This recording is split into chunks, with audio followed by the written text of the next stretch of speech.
Blaine Boyer has become an integral part of the fantastic early season run by the Minnesota Twins, a stretch of good play that's confounded many of the experts. But just 3 years ago, Blaine had earned his real estate license and said farewell to the game he loved. Now, it's the story of a conversation that sparked a sense of God's leading and a journey back to the big leagues that stretched from Japan to El Paso to San Diego and finally to Target Field. First off, Blaine tackles the Twins' early season surge that sees them tied for first place in the American League Central Division. What is going on over there at Target Field, and why did so many of the experts miss it? Well, experts is a funny word. I have to say that. But no, the energy is just phenomenal right now. It is a lot of fun to come to the ballpark and play this game with the expectations of winning, whenever we're out there. It is a blast. This team has got such great makeup, such different personalities that all just gel together just fantastically. So it is a lot of fun to be a part of this. You have been a big part of that success, sir, pitching to a minuscule ERA and getting the chance to shut down the opposing team in the late innings as well. So, do you have any reflections on what's been the recipe for your early season success? Wheaties, persistence, or a refreshed curveball?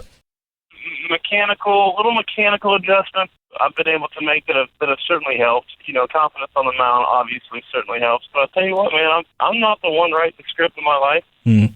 And I think, I wake up every day and tend to shake my head at what God has in store for me. So it's just been fun to just to let loose and just to know that my Creator's got me right where He wants me. And it's just been so much fun to be able to trust Him that and see that day in and day out and have a good time. And I mean, I'm blessed also. I get to play baseball for a living. So that's just a joke right there. That's well said, sir. Well, you do have a pretty remarkable journey of perseverance. You mentioned it there, alluded to it in professional baseball. But going back to the very beginning, were you one of the little guys chucking a wiffle ball in the backyard and dreaming of the big leagues? I certainly was.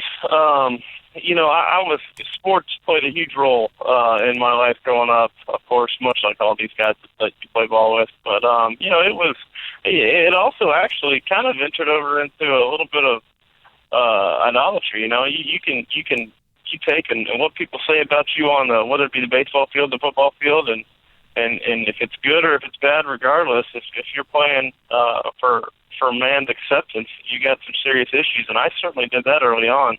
And so it's funny now how God has taken me down a path, and He's certainly he's put me through the ringer on a lot of different situations. So I feel like I've grown a lot, and it's funny now I'm kind of experiencing some success, and I'm so thankful that right now I know that it has absolutely nothing to do with me. I know who Blaine Boyer is, and he's very, very common and just a normal dude, but I'm starting to get some success here, and it's easy to chalk that up to my Father in heaven. So certainly thankful for the success, but I got plenty of people around me that are going to keep me grounded, including my wife and 2 boys, and so but it's certainly it's great to be 33 years old, and this is I don't even know what year in baseball this is. It's been a lot, and to be able to do this right now it's a lot of fun. Blaine Boyer is the Twins reliever, having a tremendous season for a team that's having a tremendous season as well. We're talking to him on the road for Faith Radio, and I'm Ryan Thomas. You came up to the major leagues with the Atlanta Braves in 2005, Blaine, and you found success right there that first season. And by the way, you got to pitch on that team, that first Braves team, with John Smoltz, I believe, and Tom Glavine later on. That must have been pretty cool for a Georgia boy, I'm guessing. Oh, it was sweet. Be able to play with Smoltzy was I grew up watching him and idolized him and wanted to be him and be able to play on the same team with him was really cool. And then you throw in Chipper, you throw in Glavine, and just really being able to put that Braves uniform on for me growing up near Atlanta was so much fun. So cool. But then you decided just 4 years ago, after 7 years in the majors, that you were done with the life on the road and with so much time away from your family, which I don't think many of us as fans quite realize. But take us behind the road that led to that decision, if you would, to retire. I didn't grow up in necessarily a Christian home. My parents also divorced when I was 3 years old, and so there was a lot of inconsistency there, going back and forth from father to mother's house, and I am a homebody in general, and I think that even made me more of a homebody, and I just I wanted that. I did not want to have my boys. I wanted there to be an extreme consistency. Sure. So, in baseball, you're constantly coming, you're constantly going. You're living in one city, and then you're at home in another city, and then, daddy's gone a lot. And I just did not want that. That really was something that was weighing on me. And so I just decided to call it quits. And, that's kind of, that was the motivation. Understood. Behind what I was doing. And so I had a really good friend of mine, Paul Bird, an old pitcher. He gave me basically a sit down like, hey, man, you can put everything in place to keep your family with you wherever you go. And he's like, you don't ever want to be 60 years old looking back at what you could have done. And I certainly don't want to have to stand before our Father one day and him, say, hey, man, I gave you all these abilities and you squashed it, buddy. So, because I know I'm going to have to answer for that one day. So it was one of those things where I was convicted, and the Lord led me back. And here I am right now, and I'm certainly thankful that we were able to do it. My family goes with me basically on the road to whatever city we're in, and so there is that consistency. Mama and Daddy are there with them. It might be in a hotel room, but that's the one constant. They're there. So it's been fantastic. It's been such a cool ride. And that's the voice of Blaine Boyer, the Twins relief ace, joining us today here on the road for Faith Radio. And of course, when you talk about deciding to come back from the private sector back to the major leagues, that was quite a trek that you had to take to come back. Of course, you've got that mid-90s fastball, which helps, but that was a road that took you to Japan and the minor leagues as well, right? It did, and what a cool stop that was. To really, especially where we were as a family, just to be able to, we had just had Benaya. At the time when we were in Japan, he was a little over 1, and Levi was 2.5. And so we were literally in a foreign nation with, couldn't talk to anybody.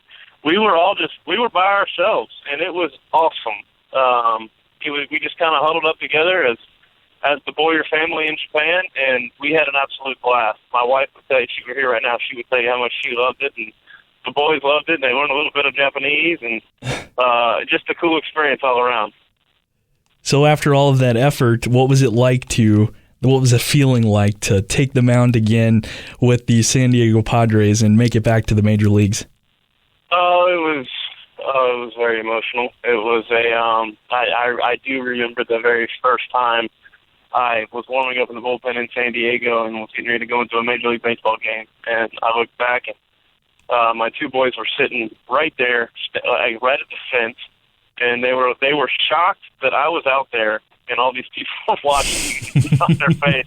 And Levi, he didn't know what to do, and he was like, "Hey," I was actually running into the game, and he stuck his Thomas the Train out. He was like, "Daddy," no, it's actually Percy. He's like, "Daddy, take this." I just looked at him and smiled and ran into the game and had a good inning, and they were just so pumped. So it all could have ended right there, and I would have been perfectly fine. So many things were able to transpire throughout the last 2 years, and to be able to get back up on a major league mound that year was so much fun. And like I said, I'm just glad I'm not writing the script, Brian. This is our Father, and I'm excited to be one of His children. I'm also curious, Blaine, as to how your faith intersects with this real dance with failure that is so fascinating about baseball from the perspective of so many of us who love and follow the game. I mean, it's 162 games in a season. You're going to go out there and have a night where absolutely everything goes wrong, but you likely have to come back the next night and go out there in the 8th inning with runners on second and third. So how do you put that aside and focus on what you need to do?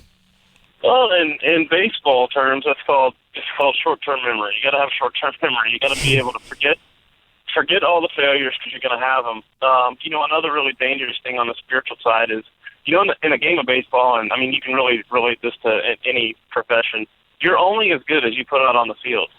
And if that creeps over into your everyday spiritual life, if you start thinking that God sees you that way, that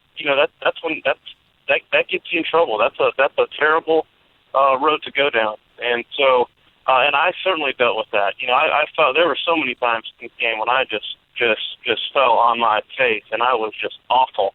All the Minnesota fans saw it. My first 4 outings, I was brutal. And you hear a lot of the skeptics, you hear a lot of the critics, telling you how bad you are and just getting on you. But you got to try to tune it out and make sure that doesn't creep over into your everyday life, because your self-worth has nothing to do with what you put out on the field. You are fearfully and wonderfully made by this creator that created this whole universe, and that is a powerful thing right there. Oh, well said, sir. And so great to hear from you. Blaine Boyer, the Minnesota Twins, joining us on the road, and what a pleasure to talk to you, sir. Thank you so much for taking some time out of a great season and sharing your story with us. Absolutely, Ryan. You can have me anytime, buddy. I'd love to chat. Thank you for having me on.